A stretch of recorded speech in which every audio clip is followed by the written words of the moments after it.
필요한 것을 구하면 하나님이 주십니다. 필요한 것을 구하면 하나님이 주십니다. 예수 믿고 구원받은 우리 성도들이 예수 믿고 구원받아서 천국 가서 그냥 살면 되는데, 이 땅에 하나님께서 우리의 생명이 호흡하고 살아가도록 하신 이유가 있단 말이죠. 그러나 이 땅에 태어난 자녀들을 엄마 아빠가 생명 다해서 양육을 하듯이, 하나님은 구원받은 우리 백성들을 이 땅 위에 먹고 입고 자고 숨쉬고 생활하는 모든 것에 그 필요를 따라 채워주시는 분임을 믿습니까? 할렐루야. 하나님이 다 우리를 채우신다. 오늘 우리가 읽었던 이 4장 10절에서 20절 빌립보서의 말씀은 이 재정과 물질에 관련된 부분이에요. 헌금, 돈, 이런 물질을 얘기하는 거죠. 사실 우리에게 가지고 있는 이 모든 소유들, 돈으로 안 되어진 것들이 거의 없을 정도로 태어나면 항상 돈하고 연관이 돼 있고, 우리 자녀들 또한 기저귀부터가 다 돈으로, 이런 어떤 물질, 우리가 갖고 있는 모든 눈에 보여지는 것들, 이것에 관련된 하나님의 말씀입니다. 성경 전체를 살펴보면요, 기도에 관련된 구절은 500구절이 넘어요. 근데 물질에 관련된 이 성경 구절은 2359절이 훨씬 넘어요. 그만큼 물질, 우리가 갖고 있는 소유, 이 재정, 돈, 너무나도 하나님은 중요하게 생각하십니다. 얼마나 중요하게 생각하시냐면, 여러분, 말씀을 이 관점으로 보면 정말 놀랄만한 말씀들이 아주 많이 있습니다. 왜냐하면 이 땅을 살아가는 모든 인간은 이 물질과 뗄래야 뗄 수 없는 이 관계가 있기 때문입니다. 우리는 늘 찬양하죠. 주님 한 분, 주님 없이 살 수 없습니다. 주 없이 살 수 없네, 이렇게 찬양을 하면서 또한 동시에 돈 없이도 살 수 없다 라고 말하는데, 이게 바로 우리 인간입니다. 그런데 돈이라고 하는 것, 이 재정 물질이라고 하는 것은요, 항상 하나님의 자리를 빼앗으려고 합니다. 사탄은 그것을 노리는 거거든요. 그래서 우리가 돈 관리를 제대로 못하면 오히려 돈이 우리를 지배하게 돼 있어요. 잘 들어보세요. 마태복음 6장 24절에 우리가 요즘에 산상설교에 대해서 수요일날 말씀을 하고 있는데, 이 산상설교를 하시면서 예수님이 이런 말씀을 하세요. 한 사람이 두 주인을 섬기지 못한다. 그러면 그렇지, 어떻게 헤드가 둘이야, 이렇게 생각하는데, 예수님이 어떤 말씀을 하시냐면, 한 사람이 두 주인을 섬기지 못할 것이나 혹 이를 미워하고 저를 사랑하거나 혹 이를 중히 여기고 저를 경히 여깁니다. 두 사람이 리더가 있으면, 두 사람의 주인이 있으면, 한 사람을 중하게 여기면 한 사람을 경히 여기고, 한 사람을 경히 여기면 한 사람을 중히 여기는 건 당연하잖아요. 그런데 어떻게 주님이 이 말씀을 하시냐면, 너희가 하나님과 재물을 겸하여 섬기지 못한다. 예수님이 하나님과 재물을, 이건 비교할 게 안 되잖아요. 근데 예수님이 하나님과 재물을 갖다가 놓고 너희가 겸하여 섬기지 못한다. 당연히 하나님을 섬기죠. 우리는 이렇게 얘기할 수 있으나, 우리의 속마음을 아시는, 우리 인간을 아시는 예수님은 하나님과 재물을 동등한 위치에 두고 누구를 더 경히 여기고 중히 여길 거냐. 그러니까 섬긴다고 하는 것은 한쪽이 반드시 종이 된다라고 하는 거죠. 하나님이 주인이 되든지 돈이 나의 주인이 되든지 하는 것이에요. 그러니까 이 돈은 사람을 지배하려고 하는 특성이 있기 때문에, 우리가 돈에 대해서 제대로 관리를 하지 못하면 늘 오히려 돈의 지배를 받고 살아갈 수밖에 없다라고 하죠. 그래서 이 관리가 잘못되어지는 경우는, 우리가 이거는 예수를 믿어도 안 믿어도 이 세상에 살아가는 모든 인간이 그래요. 돈이 없는데 마구 쓰는 자들이 가끔 있죠. 우리 아빠의 카드를 훔쳐서 막, 우리 젊은이들 보면 이제 학생 때 마구마구 막 쓰든가, 자기가 어떻게 만들어서 신용카드를 마구마구 쓰면 대책이 없죠. 뿐만 아니라 벌지 말아야 될 돈을 버는 경우가 있어요. 부당하게, 부정직하게 돈을 버는 경우가 정말 많이 있죠. 사기쳐서 벌거나 뭐 이런 정말 온전한 방법으로 돈을 벌지 못하는 모습들 뿐만 아니라 버는 돈을 관리를 잘못하면 참 어리석게 사용하는 건데요. 이 로또라고 하는 것은 합법적인 대박, 그죠? 어떻게 보면 참 한꺼번에 그렇게 많은 것을 벌 수 있는 것은 법으로 허용이 됐지만, 이게 역대의 이 로또에 당첨된 사람들을 보면 거의 다 파산한 경우가 많이 있다라고 하죠. 왜 그러냐면 순간적으로 돈을 벌었는데 그 담을 수 없는 그릇, 그 돈을 갖고 있는 그릇이 문제예요. 사람이 문제라고 하는 거죠. 여러분, 몽골의 악동 뮤지션 아세요? 선교사님이 자녀거든요. 늘 고추장에 밥 비벼 마는 게 아니고 밥을 비벼 먹고 살고, 간장에 밥 비벼 먹고 살고, 몽골 간장인가? 그들이 하루아침에 대스타가 돼가지고 통장에 찍혔는데 2억 가까이 돈이 통장에 찍히더래요. 이걸 어떻게 해야 되지? 놀랬다는 거예요. 이거 어떻게 해야 되지? 엄마 아빠 이걸 어떻게 해야 돼요? 어떻게 결정한 줄 아세요? 그대로 흘려보내는 거예요. 다른 선교사님들에게 어려운 몽골의 현장에 그대로 흘려보내요. 통장에 영을만 들어온 그대로 흘려보내요. 하나님이 이걸 제가 어떻게 쓰죠? 그대로 흘려보내는, 관리 잘한 거예요. 만약에 상상을 해보세요. 오늘 앉아 계시는 저와 여러분들이 만약에 200억씩 당첨이 됐다, 상상하는 거예요. 그럴 리가. 이렇게 하지 말고 그냥 상상을 한번 해보세요. 벌써 눈가에 웃음이 가득한 분이 계셔요. 아마 교회 안 나올 가능성도 되게 많아요. 그리고 제명에 못 살 수도 있는 거죠. 이렇게 이 돈 관리를 잘못하면 사탄이 우리를 가만히 두지 않아요. 그것으로 우리를 망하게 해요. 돈은 하나님의 영광을 드러내는 데 사용될 수도 있지만 일만 악의 뿌리가 되는 것 또한 돈이다라고 하는 사실. 그러므로 하나님께서 우리 믿는 성도들에게 주신 이 모든 소유들, 물질, 재정, 돈 문제에 있어서 우리 성도들이 마땅히 오늘 본문의 말씀을 통해서 감당해야 될 일이 있다는 거죠. 이 재정 앞에서 이 땅의 소유, 우리가 살아가는 모든 것에 필요한 것들이 있잖아요. 이 모든 것을 얘기하는 것이에요. 첫 번째는 그것을 구하라. 그러면 하나님이 주신다라고 하는 거죠. 필요한 것을, 필요한 물질을 구하면 하나님이 주신다라고 하는 사실입니다. 우리 19절 말씀을 우리 한번 보십시오. 19절 우리 다 같이 한번 읽어보실까요? 시작. 나의 하나님이 그리스도 예수 안에서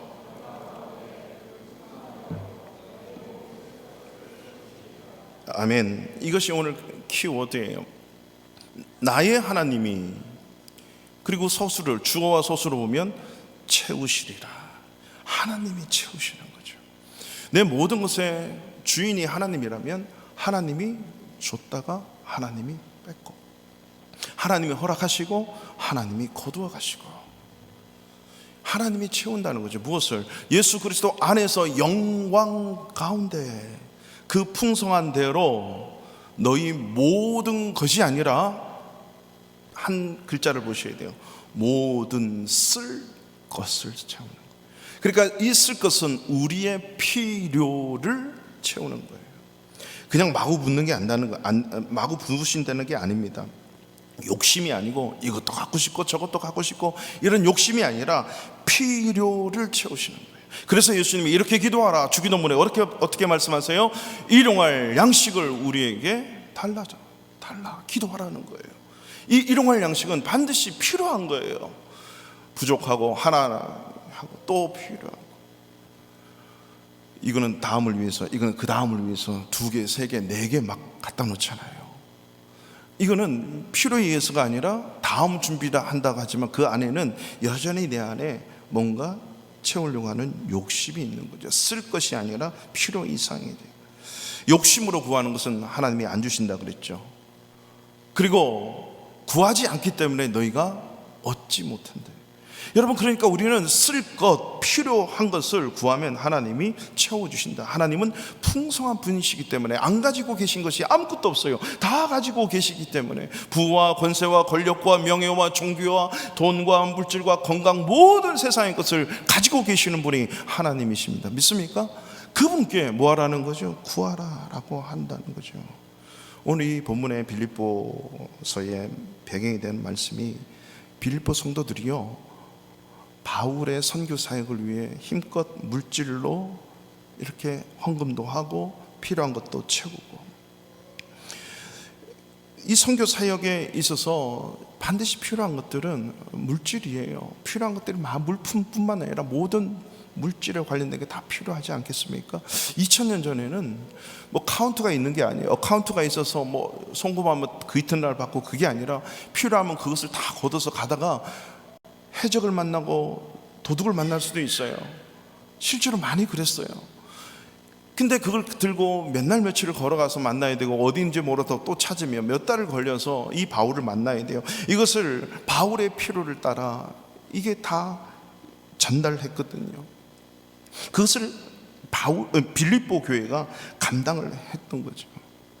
사실 바울은 선교 사역을 하면서 빌립보 교회에게 내가 이러니 후원을 해달라 이렇게 구한 적이 없어요. 다른 교회는 있는데 빌립보 교회에게는 후원해달라 구한 적이 없어요. 늘 그냥 기도하는 거죠. 하나님, 이 복음의 사역, 한 영혼이 구원받는 이것 때문에 하나님 필요한 것들을 채워주십시오.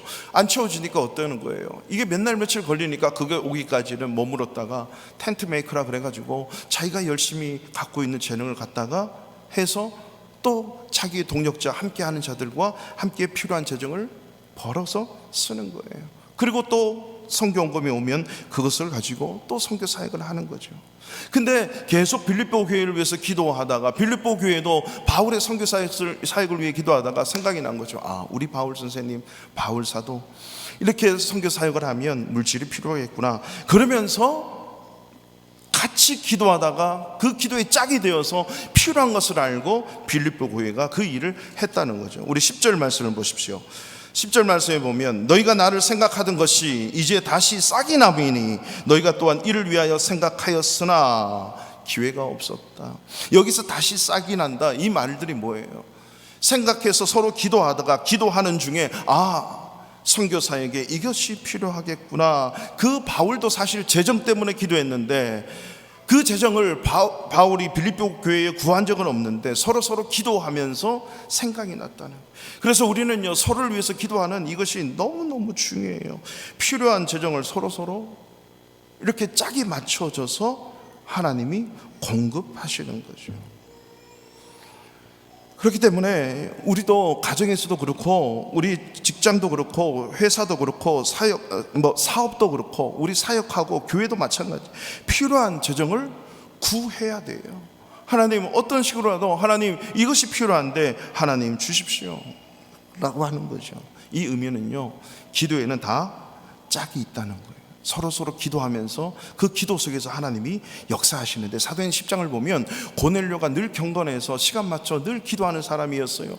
이때 베드로도 기도하는 사람이었어요. 그 기도 속에 하나님이 말씀하시고 고넬료에게도 말씀하셔서 베드로와 고넬료를 만나게 해서 하나님의 놀라운 역사를 이루어가는 거예요. 고넬료는 엄청난 축복을 받고, 이 베드로는 기도의 지경이 넓혀지고 사역의 지경이 넓혀지는 이런 놀라운 일들이 있었다는 거죠. 바로 바울의 기도와 빌립보 교회의 기도가 서로 만나서 이러한 선교 헌금의 재정의 풍성함을 맛봤다. 이것이 너희가 나를 생각하던 것이 싹이 남이니 라고 얘기하는 거죠. 이렇게 하나님이 공급하시는 데는요, 서로 다 짝이 있습니다. 우리도 사업에도 짝이 있고, 직장에도 돈 쓰는 것도, 우리 학업에 공부하는 것도, 모든 것에 여러분 기도하면 짝을 만나게 돼 있어요. 하나님이 그 짝을 세워서 그 일을 감당하게 하는 거죠. 우리도 하나님께 구하면요, 쓸 것, 반드시 필요한 거 구하면 하나님이 직접 주시기도 하는데, 하나님은 짝을 만나게 해서 하나님이 그 일을 하시는, 공급하시는 짝을 만나게 하는. 저는 목회사에 가면서 이렇게 짝을 만나서 소위 말해서 세상 말로 말하면 대박 나는 우리 성도들은 한두 분이 아니에요. 하나님이 하시는 거죠. 그러니까 우리가 그 어떤 무엇보다도 더 중요한 것은 기도의 짝을 만나요. 내가 기도하면 하나님은 그 짝들을 일으키시는 거예요. 근데 기도하지 않으면, 구하지 않으면 어떤 것도 얻을 수 없다. 구하지 않으면 짝이 일어나지 않는다. 이렇게 생각하시면 돼요. 기도하면 짝을 만들어내시는 거예요. 그래서 기도가 중요하고, 즉 기도는 구하는 거잖아요. 필요를 구하면 하나님이 주신다. 근데 왜 하나님은 우리 자녀들이 뭐가 필요한 거 다 아신다고 얘기했잖아요. 다 아시면 그대로 채워주시면 되는데 왜 구하고 찾고 두드리고 기도하라고 말씀하셨을까요? 여러분, 신앙이라고 하는 거, 믿음은 관계이기 때문에 그래요. 종교생활 아닙니다. 우리가 교회 다니는 거, 신앙생활하는 거 종교생활이 아니고, 신앙은 하나님과의 관계, 내 믿음의 대상인 예수 그리스도와의 관계이기 때문에 그래요. 그래서 정말 사소한 것도 다 구해야만 해요. 시시콜콜한 것도 여러분 다 하나님 앞에 구해 보십시오. 그 필요한 것 하나님이 그 관계 속에서 다 허락하시게 되어 있습니다. 우리 자녀들도, 여러분 우리 자녀들 어린데, 우리 교회도 어린 자녀들 있잖아요. 엄마 아빠가 보면 다 알아. 근데 얘기하면서 엄마 이건 이래요, 저건 저래요, 이 사소한 것도 다 서로 얘기하게 되면 이 부모와 자녀와의 관계가 깊어져서 어떻습니까? 서로를 알고 필요를 채워주게 돼 있어요. 아, 우리 아빠가 이게 필요하구나. 아, 우리 엄마가 이게 필요하구나. 아, 우리 자녀가 이게 필요하구나. 알아서 이런저런 시시콜콜한 얘기를 하다 보면 부모와 자녀 간에도 서로 필요를 채우게 돼. 이거는 꼭 물질적인 그런 필요를 떠나서 그의 심적인 마음의 필요, 그의 심령의 필요, 그의 위로의 필요, 모든 것에 필요한 거죠. 어떤 선교사님이 그런 간증을 하시는 걸 들었어요. 늘 선교지에 왔다 갔다 하시는데 비행기를 타고 왔다 갔다 하지 않느니, 오늘도 이제 비행기를 타고 한 10시간 가까이를 떠야 되는데 예약하면서 봤더니 비행기가 100석 이상이 남아있어요. 그래서 와, 이번에는 편안하게 좀 누워서 갈 수 있겠구나, 너무 감사하다. 그래가지고 사모님과 기쁜 마음으로 이제 공항에 갔어요. 가서 봤는데 한 좌석도 남지 않고 만석이라는 거예요. 그래서 갑자기 왜 만석이 됐나 봤더니 대학생들이 단체로 그 선교지를 간다는 거예요. 그래가지고 갑자기 입에서 확 튀어나오는 게 화가 나가지고 오랜만에 간만에 좀 편안하게 누워서 갈랬더니 저놈들 때문에 이게 뭐 하는 거야 하면서 갑자기 불평을 확 터뜨렸대. 옆에서 사모님이 깜짝 놀라서 선교사님 왜 그러세요? 당신이 지금 선교하러 가는 거지. 선교하라고 영혼 구원하고 저 대학생이 가서 선교해주면 더 좋고 감사해야지. 비행기 좌석이 이렇게 없다고 불평 불만하는 것, 그렇게 욕을 하면 됩니까? 선교사님 맞습니까? 그 말을 듣고 즉시 회개하신 거예요. 회개는요, 여러분 들으면 즉시 해야 돼요. 즉시 회개하면서 부끄러워가지고 그렇지, 내가 선교사지, 하나님 죄송해요, 참 제 좁디치졸한 인생 정말 죄송합니다, 용서해 주세요 하고 딱 기도를 끝냈는데요, 갑자기 승무원이 막 오더니 저기 두 분은 오늘 비행기 좌석이 없어서 그러니까 비즈니스로 업그레이드 되셨습니다, 넘기세요 그러더래요. 아멘, 할렐루야, 영광입니다 막 그러고, 와, 하나님께서 길을 열어주셨습니다. 그랬더니요, 그 대학생들이 그렇게 못나 보였는데, 미웠는데 이뻐 보이고 사랑스러워 보이고 막 그랬더라고 하는 거죠. 감사하고. 그때 생각났던 말씀이 있대요. 요한복음 16장 24절. 지금까지는 너희가 내 이름으로 아무것도 구하지 아니하였으니 구하라, 그리하면 받으리니 너희 기쁨이 충만하리라. 할렐루야.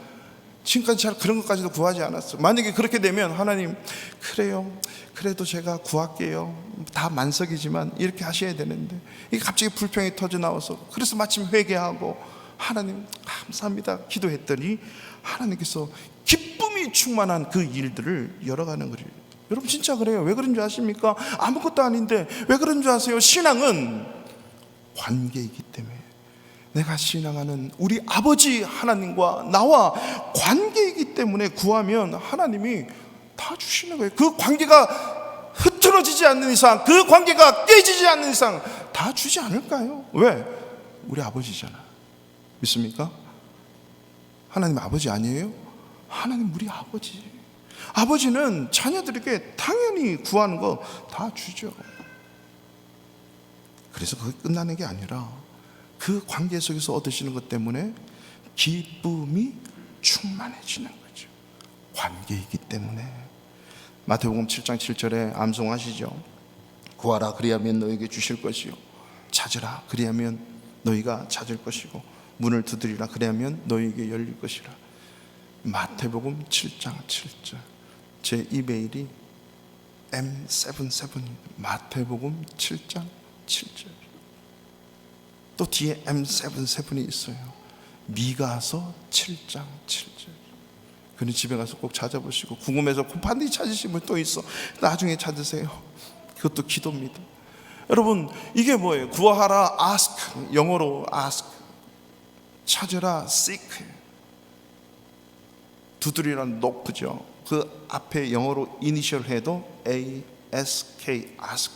ask 성교에도 있고 ask 브랜드 옷도 있잖아요. 이게 다 그 ask. 하나님께 구하면 하나님이 주실 뿐만 아니라 우리의 기쁨을 충만하게 해주시는 분임을 믿으시기 바랍니다. 너희가 얻지 못하는 이유, 첫 번째 구하지 않는 것이고, 구해도 정욕대로 욕심 때문에 구하기 때문에 얻지 못하는 거예요. 구해서 필요한 것을 채우고 풍성해지시기를 축원합니다. 둘째는 만족하는 법을 배워야 돼요. 만족하는, 자족하는 법을 배워야 돼요. 우리 11, 12절 두 절 말씀 다 같이 읽겠습니다. 시작. 내가 궁핍함으로 말하는 것이 아니라 어떠한 형편에든지 나는 자족하기를 배웠노니 나는 비천에 처할 줄도 알고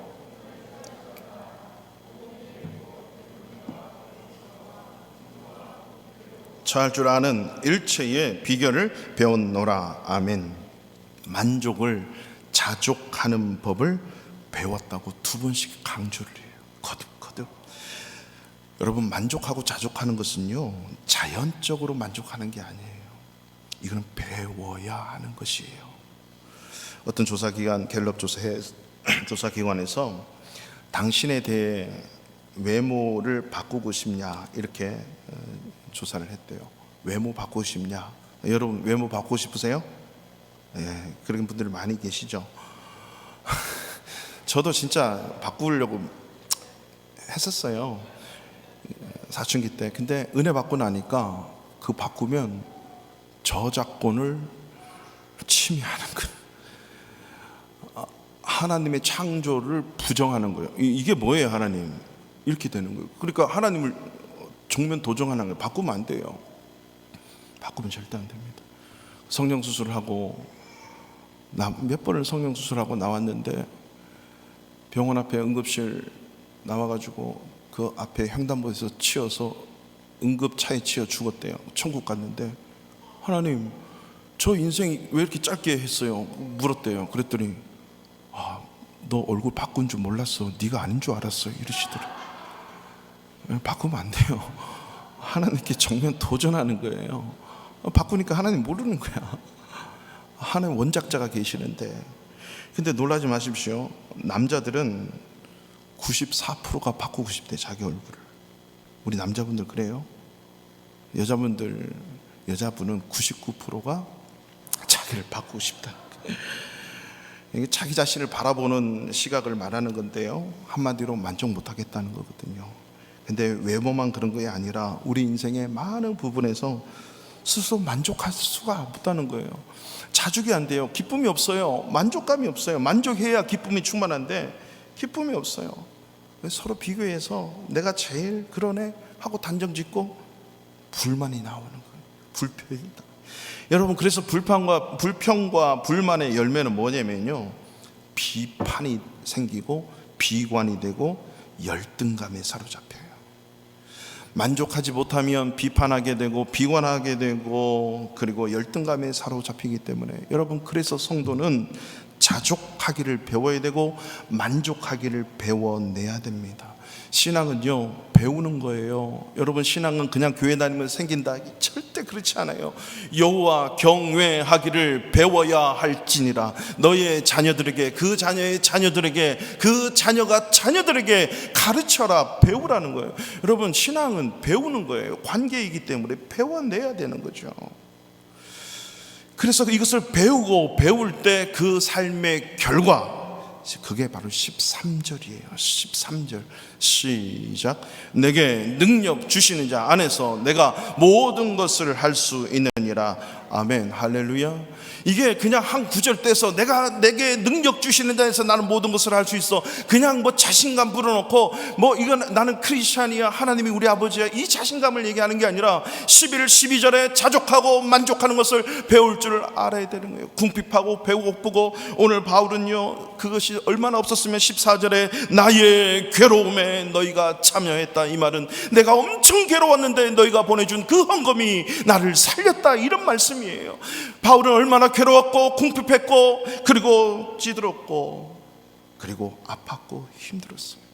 그 속에서도 하나님 한 분만으로 나를 이렇게 궁핍하게 한 것도, 나를 이렇게 힘들게 한 것도 하나님이야. 하나님이 풍랑도 주셨고, 하나님이 고통도 주시고, 배고픔도 주셨어. 이 속에서 하나님 한 분 보고 자족하고 만족한 하나님께서 하셨다. 여러분, 도저히 이해하지 못한 상황들이 있습니까? 그 속에서 하나님을 볼 수 있기를 축원합니다.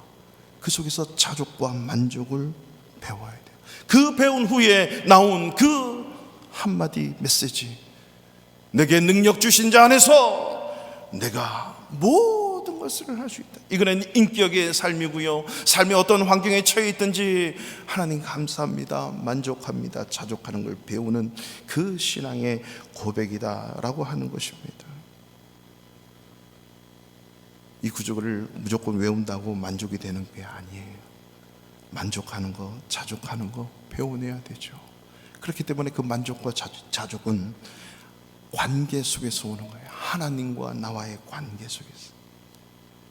여러분, 이 하나님의 관계라고 하는 건 부모와 자녀 간의 관계도 마찬가지거든요. 어린 자녀들이 사실 말을 배우기 시작하면서부터 어떤 일이 있냐면, 우리 엄마 아빠는 전능하신 하나님보다 더 위대하다고 생각해요. 말만 하면 우리 아빠는 다 주고, 우리 엄마는 못할 게 없어, 우리 아빠는 다 할 줄 알아.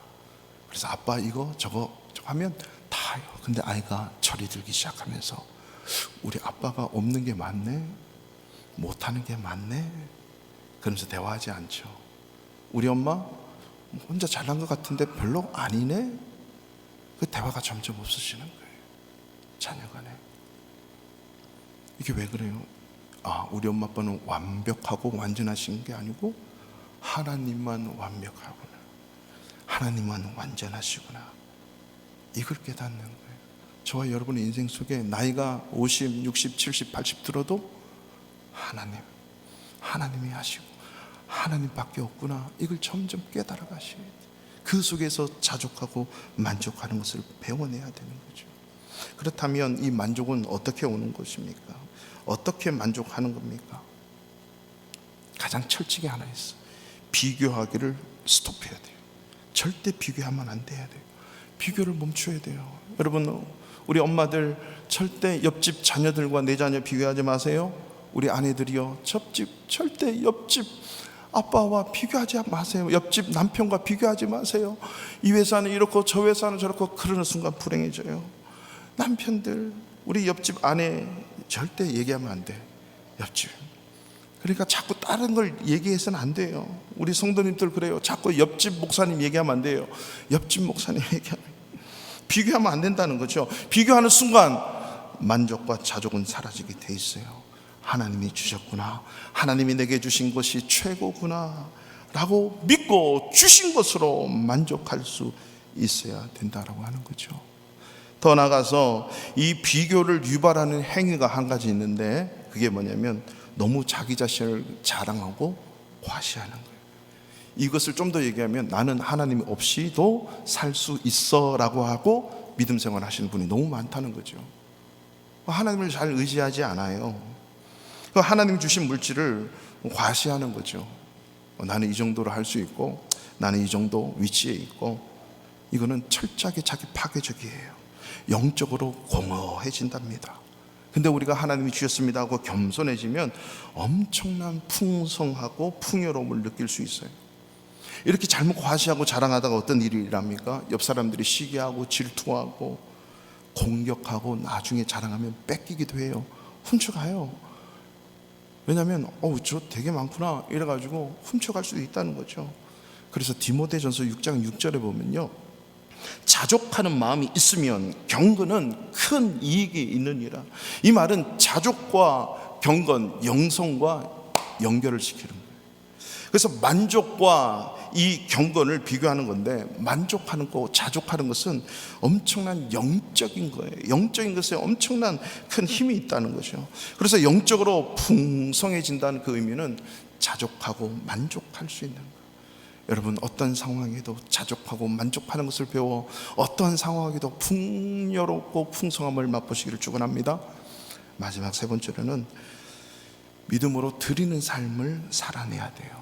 믿음으로 드리는 거예요. 오늘 이 말씀은 15절 이후로 전반적으로 나와 있는데요, 빌립보 교회 성도들은 부자가 아니에요. 부자가 많지 않아요. 여러분, 그 당시에 기독교는 마이너리티예요. 메조리티가 아니에요. 사회적으로 되게 소외받고 소외당하고, 이 로마 식민지 속에서 예수 그리스도의 유일성, 절대성 하나님, 메시아 그리스도의 구원주, 이걸 외치는데 누가 이 교회, 이 기독교를 그렇게 보겠습니까? 그래서 교회는 상당히 부자들이 많지가 않아요. 그럼에도 불구하고 이 빌립보 교회는 바울을 계속적으로 필요에 따라 돕기 시작했다는 거죠. 이 바울을 이게 도운 이유가 왜 그럴까요? 관계 때문에 그래요. 하나님을 믿고 하나님의 그 사역을 위해서 삶을 바친 바울을 돕는 거예요. 하나님, 즉 신앙은 관계이고 믿음은 관계이기 때문에 그 관계 때문에 하나님 앞에 드리는 거예요. 근데 그걸 오늘 바울이 뭐래요?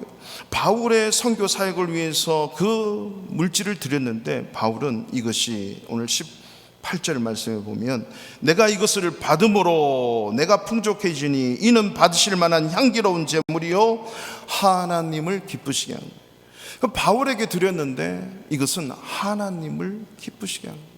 우리가 우리의 물질을 하나님의 나라, 하나님의 영혼, 하나님의 그 사역에 드리고 헌금하는 것이 하나님을 기쁘시게 하는 거죠. 관계 때문에 드리고 하나님을 사랑하는 것 때문에 드리는 거예요. 그래서 믿음이 없이는 하나님을 기쁘시게 못하나니, 히브리서 11장 6절 말씀에 믿음이 없으면 하나님을 기쁘시게 못한다. 즉 드림의 행위는 여러분 우리의 믿음의 행위예요. 믿음이 있어야 하나님께 드리는 거거든요. 그래서 바울에게 헌금을 했는데 하나님이 기뻐 받으셨다. 그래서 바울이 어떻게 기도를 하냐면, 내가 17절을 보세요. 내가 선물을 구함이 아니요 오직 너희에게 유익하도록 풍성한 열매를 구했다. 자, 이 말은 사실 이게 계속 읽어보면 잘 이해가 안 돼요. 앞뒤 이게 문맥상 계속 읽어보면 내가 선물을 구한 게 아니다. 즉 바울을 계속적으로 필요에 따라서 바울에게 헌금을 보냈거든요. 근데 그것을 계속 받았는데 바울은 그걸 받고 기도하죠. 빌립보 교회 성도들 너무 감사해서 빌립보 교회 성도들 어마어마하게 기도하거든요. 여러분, 우리가 선교 헌금하면 선교사님들 기도하지 않을 수가 없어요. 우리 바르샤바 한인교회 성도들 위해서 다 일일이 다 기도하는 거예요. 제가 특별 목적 헌금으로 누구 분께서 누구에게 헌금 드리면 그대로 보내드리면 그거 붙들고 얼마나 선교사님들이 감사하고, 그리고 그분을 위해서 축복하고 기도하는지 몰라요. 바울도 그렇게 기도를 했는데 그 어떻게 기도하냐면, 어떤 너희들로부터 받는 그 빌립보 교회 성도들로부터 받는 그 선물이 아니라 오직 너희에게 유익하도록 풍성한 열매를 구했다는 거예요. 그러니까 이 땅에 살아가는 빌립보 성도 교회들 모든 성도들이 이 땅에서 풍성한 열매가 있도록 기도를 했다는 거죠. 왜냐하면 이것은 자기가 풍족한데 하나님을 기쁘시게 한 것이다. 하나님이 기뻐 영광 받으시는 물질이 되었기 때문이에요. 그래서 빌립보 교회 성도들이 살아가면서 큰 풍성한 열매를 걷는데, 이것은 원어에 보면 어떤 얘기겠냐면, 나는 여러분의 계좌에 돈이 쌓여지기를 간절히 구했습니다. 이 의미예요. 계속 켜주세요. 이 말이 뭐냐면, 내가 너희의 유익을 위해서 유익하도록 풍성한 열매를 구했다. 영어로 이렇게 돼 있어요. You will be credited to your account. 너희의 계좌에 돈이 쌓여지는 거예요. 저도 이 밀레니엄 뱅크에서 갑자기 광고 문구가 와요. 똑같은 문구가 있는. 제가 이 말씀을 보면서 성경을 보았는데 NIV 성경에서 그렇게 해석이 되는, You will be credited to your account. 너의 계좌에, 너의 통장에 돈이 쌓여지기를 원한다. 그 돈을 쌓여서 뭐하라고? 하나님을 기쁘시게 하는 것에 더 풍성하게 드려질 수 있도록 하도록. 여러분, 우리가 이 세상에서 살아갈 때 100년 산다고 보면 가장 가치 있는 일이 뭘까요? 노후를 준비하는 거 가치 있죠. 중요해요. 더 중요한 것은 그 노후 넘어 영원히 사는 저 세상, 영원히 사는 영원한 천국을 위해서 투자하고 심는 것, 이것이 바로 가장 가치 있는 일이에요. 그래서 우리는 심은 대로 거둔다라고 하는 말은요, 이거는 하나님의 철칙의 원칙이에요.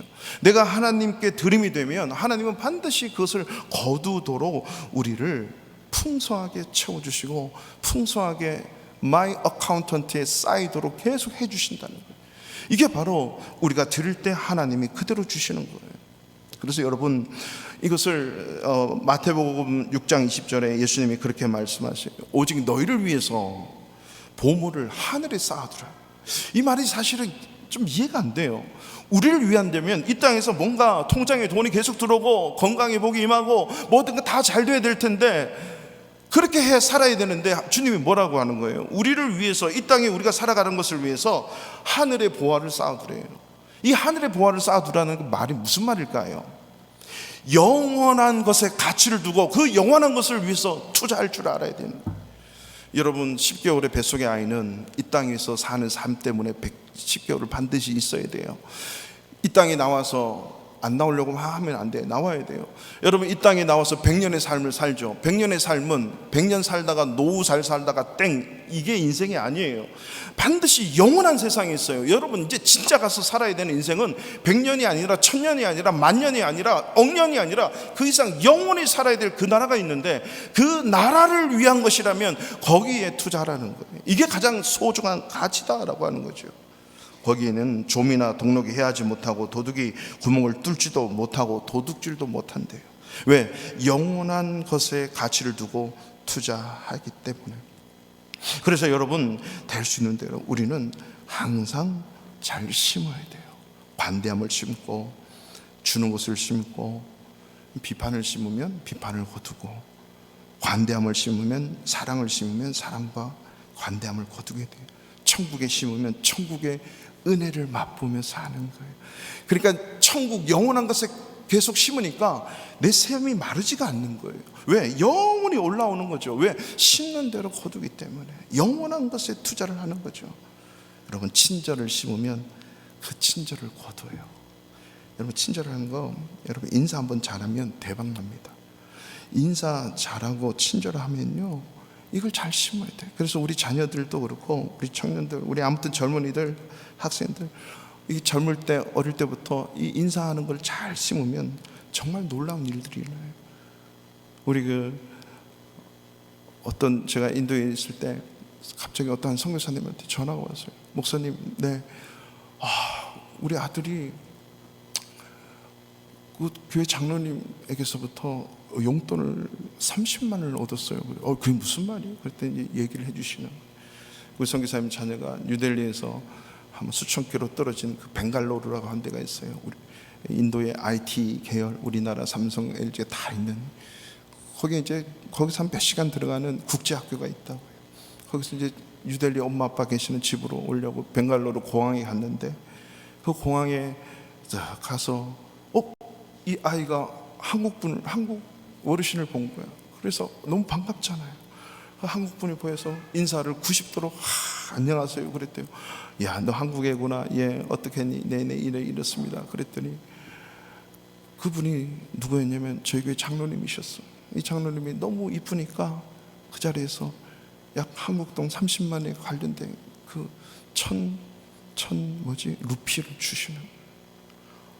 그래서 이 아이가 놀래가지고 이걸 받아야 되나 말아야 되나. 괜찮아, 받아. 그래서 제가 주일날 장로님께 가서 장로님, 이렇게 선교사님 자녀가 이렇게 했네요. 그랬더니 어떻게 그렇게 했더니 장로님이 그러시죠. 인사하는 게 너무 이뻐가지고 그 국제공항에서, 물론 몇 시간을 타고 와야 되는 국내선이지만 거기서 인사를 하더라는 거예요. 모든 사람이 보는 앞에서. 너무 착하고 기특했어요.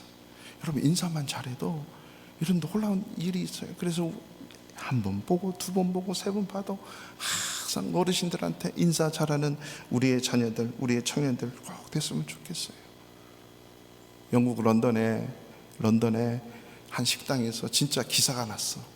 어떤 한 종업원, 테이블 서빙하는 이 사람이요, 정말 친절하게 이 손님들한테 잘했나 봐. 근데 음식값이 26파운드가 나왔대. 26파운드. 그냥 굳이 2배로 곱하면 5만 원 정도 되겠죠. 근데 이 손님이, 이 종업원이 너무 친절하게 해주니까 이 손님이 1000파운드를 팁으로 준 거예요. 놀래가지고 이것이 신문 기사에 났어. 1000파운드로 팁을. 대박이 난 거 아니겠습니까? 1000파운드는 약 200만 원이거든요.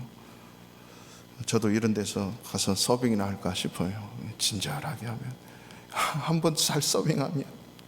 여러분, 저절로 되는 게 아니라 심으면 그대로 거두게 하시는 거죠. 그래서 주라, 그리하면 너희에게 줄 것이니, 첫 번째는 줘야 돼. 심으라는 거죠. 곧 후이 되어 누르고 흔들어 넘치도록 하여 너희에게 안겨주리라. 그 다음이 중요해요. 너희가 헤아리는 그 헤아림으로 너희도 헤아림을 도로 받을 것이니라. 그러니까 하나님을 헤아려서 하나님 영원한 것에 심으면 하나님이 그 헤아림으로 도로 누르고 흔들어 넘치도록 안겨주시는 거예요. 이것이 바로 영적인 것에 심을 때 하나님이 이 땅 위에서 살아가는 우리들에게 하나님이 다 허락하신다라고 하는 거죠.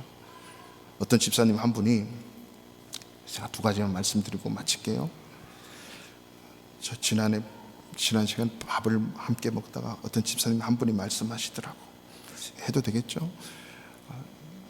우리 집사님 언니네 시댁의 시부모님은 휴가 때만 되면 현금을 큰 가방에 현금 따발을 넣어가지고 차에다 딱 싣고 휴가를 떠난대. 그래서 와, 역시 멋있어 라고 했는데 휴가를 어디로 간지 아세요? 시골 교회로 간대. 어려운 교회로 가서 그 교회의 필요를 따라 헌금하시는. 여러분, 잘 될 수밖에 없지 않겠어요? 영원한 것에 투자하는, 영원한 것에 하나님이 투자하는, 필요를 채우는. 얼마나 그런 교회가 기도했겠어요? 이게 바로 천국에 쌓는 것이라고 하는 거죠. 이 땅 위에서 주어진 모든 물질, 돈을 가장 가치 있게 쓰고 신임대로 거둘 수 있는 방법은요, 영원한 것에 투자하는, 가장 가치가 있다는 거죠. 이게 바로 천국의 보화를 쌓는 건데, 하나님은 이것을 헤아려서 이 땅 위에서 누르고 흔들어 넘치도록 너에게 안겨주시는 이 영적인 법칙들을 2022년도에 우리 바르시아 반인교회 모든 성도님들이 깨닫고 맛봤으면 좋겠어요. 그렇기 때문에 우리가 2020년 한 해 살아가면서 필요한 것 있으면 구합시다. 욕심이 아니라 이것은 반드시 하나님께서 주시는 것입니다. 2번째, 반드시 자족하고 만족하는 것을 배우시기를 주님의 이름으로 축원합니다. 그래서 무엇보다 믿음으로 드려서 천국의 영원한 가치, 그것을 위해서 투자함으로 이 세상에서 살아가는 저와 여러분 한평생 살아갈 때 주님이 채우시는 풍성함을 맛보고 누리시기를 주님의 이름으로 축원합니다. 이 시간